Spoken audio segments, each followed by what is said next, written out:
दुनिया में कहीं पर भी अगर आपको क्रिकेट का क्रेज देखना है तो आप भारत चले आइए।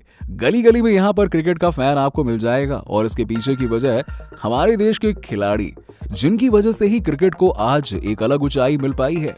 भारत को आज क्रिकेट का सेंटर कहा जाता है।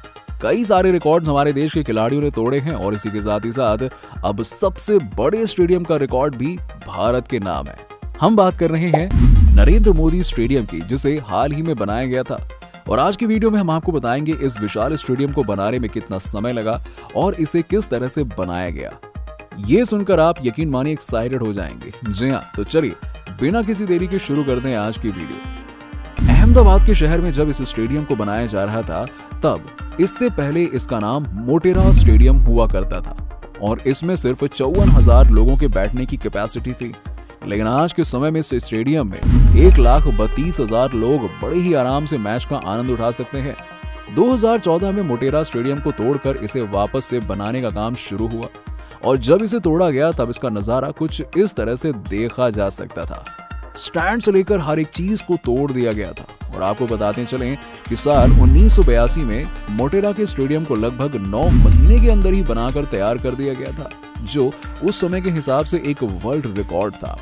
साल 2006 तक इस मैदान में दर्शकों के बैठने की कैपेसिटी सिर्फ 49,000 तक ही थी, जिसे 2006 में बढ़ाकर 54,000 कर दिया गया और फिर इसे एक नए सिरे से बनाने की शुरुआत हुई। और सितंबर 2015 में जब पुराने स्टेडियम को तोड़ा गया तो स्टेडियम पूरा टूट चुका था। लेकिन जब इसे दोबारा से तैयार करने के लिए गुजरात क्रिकेट एसोसिएशन को एक कंस्ट्रक्शन कंपनी की खोज करनी थी और काफी खोजने के बाद उन्होंने L&T कंपनी को इस स्टेडियम को वापस से बनाने का प्रोजेक्ट सौंपा।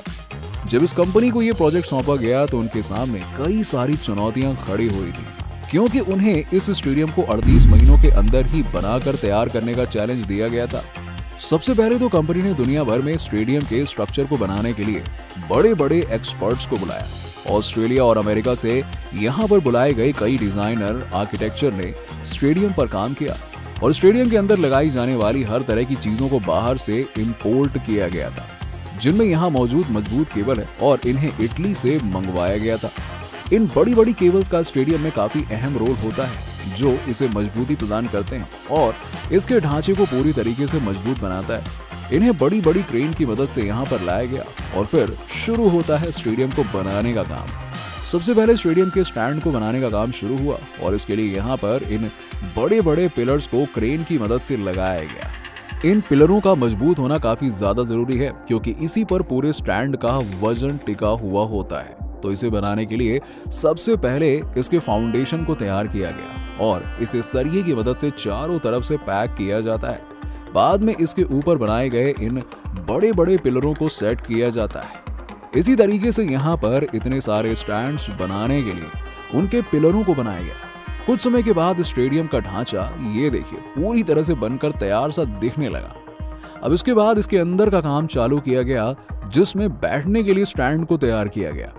अब ये तैयार होने के बाद इस तरह से दिखने लगे।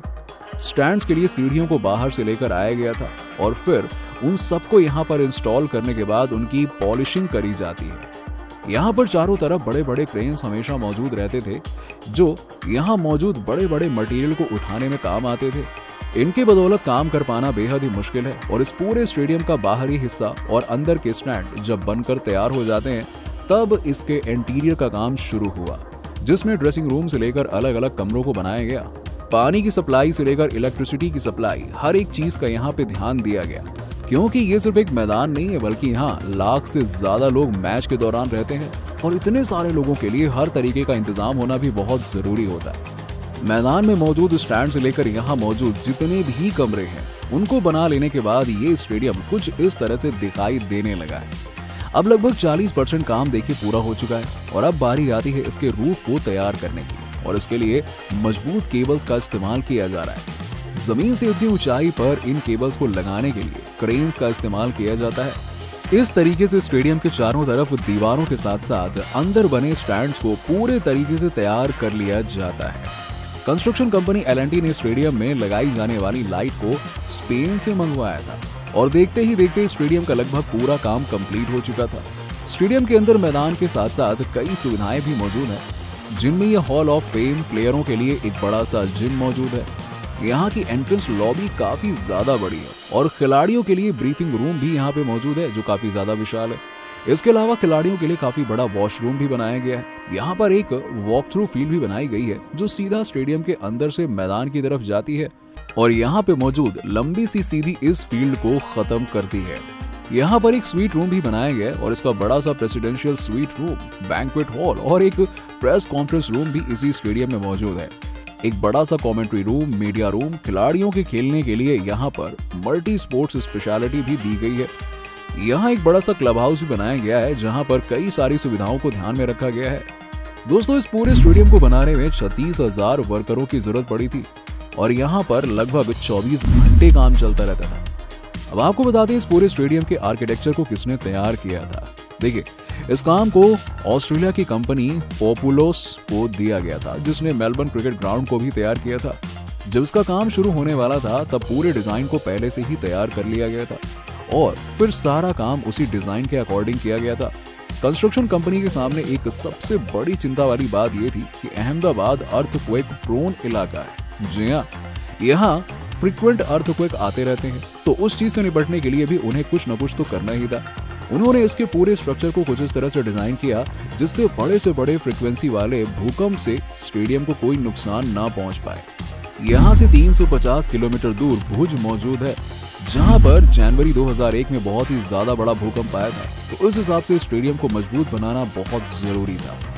अब बात करी जाए आईसीसी के नियमों की, तो ये ग्राउंड सारे नियमों को फुलफिल करता है। क्रिकेट के हर एक मैदान में 17,000 स्क्वायर फीट की बाउंड्री होना बहुत ही जरूरी है, तभी किसी मैदान को इंटरनेशनल क्रिकेट खेलने वाले स्टेडियम का दर्जा दिया जाता है। यहाँ मौजूद पिचेस को भी इंटरनेशनल स्टैंडर्ड्स को ध्यान में रखते हुए ही बनाया गया और इस मैदान में कुल 11 पिचेस मौजूद हैं।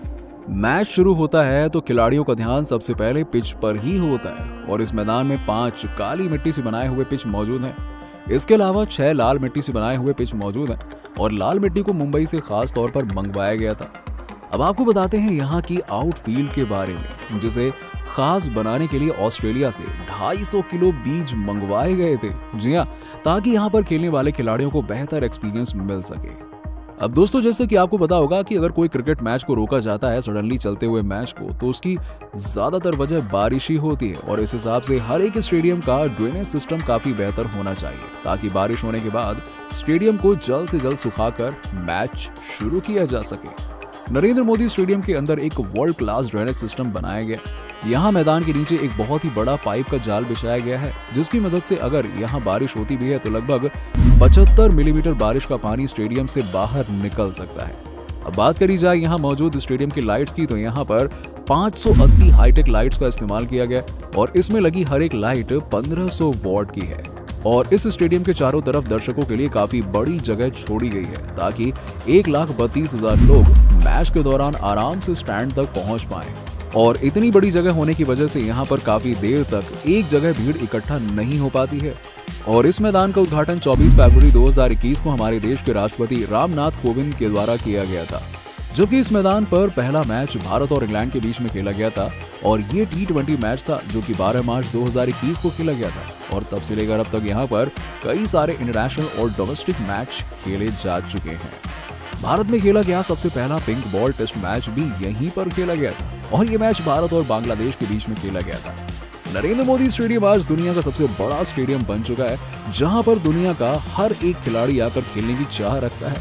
तो दोस्तों, इस तरह बनाया गया था दुनिया का सबसे बड़ा स्टेडियम, नरेंद्र मोदी स्टेडियम। इस वीडियो में हमने आपको इसकी पूरी इन्फॉर्मेशन शुरू से लेकर अंत तक दे दी है और हम उम्मीद करते हैं कि आपको ये वीडियो काफी पसंद आई होगी। हमें कमेंट सेक्शन में लिखकर जरूर बताइए कि आपको ये वीडियो कैसी लगी और वीडियो पसंद आई हो तो एक लाइक और शेयर जरूर कर दीजिएगा। और हमारे चैनल फैक्ट फिक्शन पर इसी तरह की और भी वीडियोस आपको मिल जाएंगी जिन्हें आप देख सकते हैं। और अगर आप चाहते हैं कि हम आपके लिए इसी तरह की और भी वीडियोस लेकर आए तो हमारे चैनल को सब्सक्राइब करके बेल आइकन को जरूर दबा दीजिएगा ताकि आने वाले वीडियोस का अपडेट आपको मिलता रहे। चलिए, मिलते हैं आपसे अगले वीडियो में।